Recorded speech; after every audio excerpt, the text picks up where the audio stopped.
अजनबी लड़की मैं दीपा हूँ। मैंने और रवि ने 1 साल की डेटिंग के बाद शादी की है। शादी में हमारे कुछ खास दोस्त और पेरेंट्स ही आए थे। रवि ऐसा ही चाहते थे। वो चाहते थे कि शादी शॉर्ट और सिंपल ही रहें। हम लोग यहाँ बड़े शहर में काम करते हैं।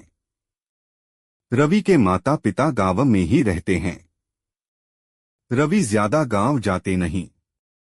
जब कभी मम्मी पापा को मिलना होता है तो वो हमें शहर में आकर ही मिल लेते हैं। हमने एक छोटा सा घर भी यहाँ अभी लोन पर ले लिया है। शादी के चलते मैंने अभी नौकरी छोड़ रखी है।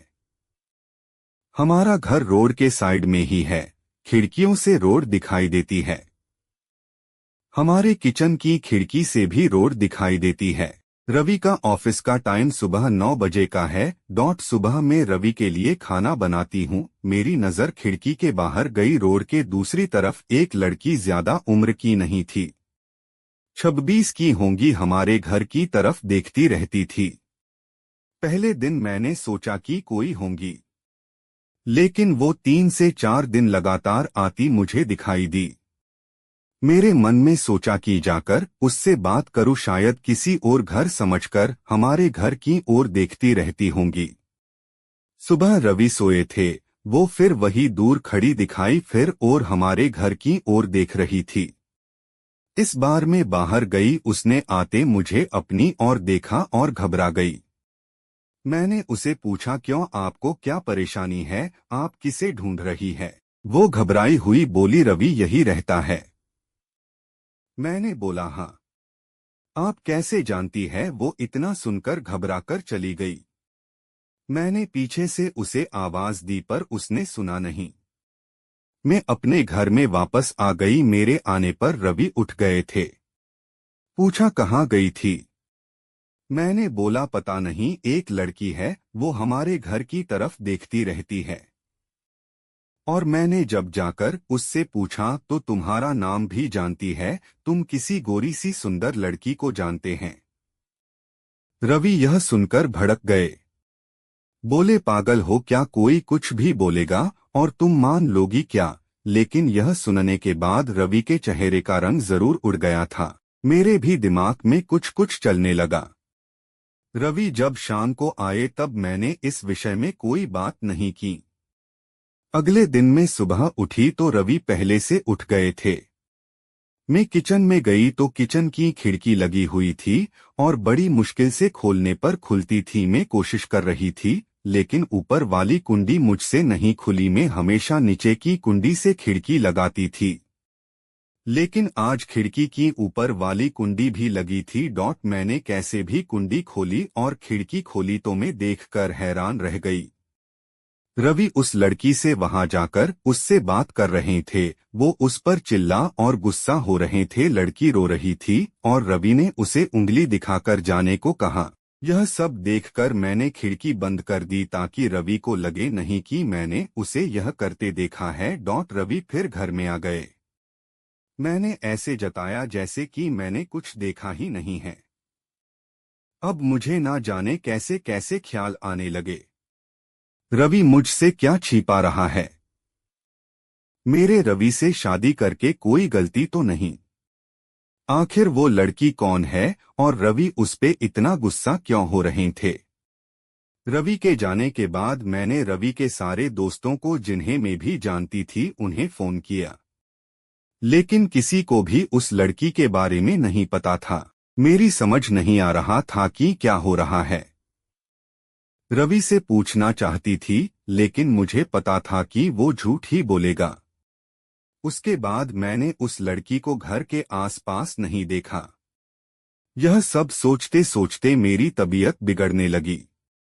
रवि मुझे बोलता था कि क्या हुआ, अपना ख्याल रखो, डॉक्टर के पास जाओ, लेकिन अब मुझे उसकी बातें बिल्कुल अच्छी नहीं लग रही थी। एक दिन जब मेरी हालत ज्यादा खराब हुई तो मैं ऑटो लेकर पास के बड़े अस्पताल गई। डॉक्टर से अपनी दवाई लेने के बाद मैं अस्पताल के पार्क में बैठी थी।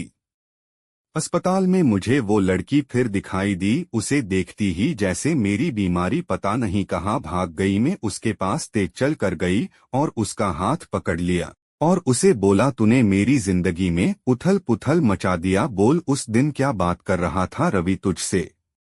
क्या रिश्ता है तेरा मेरे पति? फिर उसने मुझे जो बताया सुनकर मुझे लगा कि मेरा पति ऐसा है। उसने इतनी बड़ी बात मुझसे छिपाई। शाम को रवि जब मैं आए तब उस लड़की को अपने घर में देखकर चौंक गए। मैं भी उसके पास ही बैठी थी। रवि उसकी तरफ देखकर बोले कि अच्छा तो तूने इसे सब बता दिया, मना किया था दूर रहने को मेरी फैमिली से। मैंने बोला, रवि शर्म करो, तुम इतने कठोर हो, अपनी सगी बहन की मदद नहीं कर रहे हो। वो लड़की संध्या थी, रवि की सगी बहन। उसने अपने पसंद के लड़के से शादी कर ली थी, इसलिए रवि और उसके परिवार ने उससे सारे रिश्ते तोड़ दिए थे। रवि ने कहा कि मेरी कोई बहन नहीं है। मैंने कहा, इसका पति अस्पताल में है, इसे रुपयों की जरूरत है। बहन नहीं तो इंसानियत के नाते ही तुम्हें इसकी मदद करना थी। और अपनी पसंद की लड़की से शादी तो तुमने भी की, फिर जो नियम इसके लिए है तुम्हारे लिए क्यों नहीं है? मुझे पता होता तुम ऐसी सोच वाले हो तो मैं तुमसे कभी शादी नहीं करती। जिसको बहन आंसू नहीं पिघला सके उस आदमी के सीने में दिल नहीं हो सकता। इतना कहकर मैंने अंदर से अपने सारे गहने लिए और संध्या के साथ जाने लगी। हमें जाते देख रवि फूट फूट कर रोने लगे। संध्या भी उन्हें देख रोने लगी। रोते हुए रवि बोले, हमने इसे बहुत प्यार दिया, पापा ने, मम्मी ने, मैंने रानी बनाकर रखा और यह ऐसे ही एक दिन बिना बताए घर से चली गई। हमारा प्यार तूने नहीं देखा। इसके लिए मैं रात भर रोया कि कहाँ होंगी, कैसी होंगी मेरी बहन। तब इसे भाई और पापा की याद नहीं आई। अरे मुझे से कहती तो तुझे क्या करना है? ऐसी ही चली गई थी ना, अब क्यों आई है? बहन भी बोली, भैया मुझे लगा आप लोग नहीं मानेंगे। उन दोनों भाई बहन को रोते देख मेरी आंखें भी भर आई, पर आंसू के साथ, जैसे सारे गीले शिकवे खत्म हो गए। वो खुद अस्पताल गए संध्या के साथ। मम्मी पापा को भी बुलाया। दोनों ने बेटी को बड़े प्यार से गले लगा लिया। अब अस्पताल में संध्या के पति की हालत बहुत अच्छी है। डॉक्टर कहा कि जल्दी डिस्चार्ज हो जाएंगे। रवि की आंखों में मुझे एक अलग सुकून अब देखने मिल रहा है। रवि ने संध्या को कहा है, अब कुछ करेंगी तो माफ नहीं करूंगा।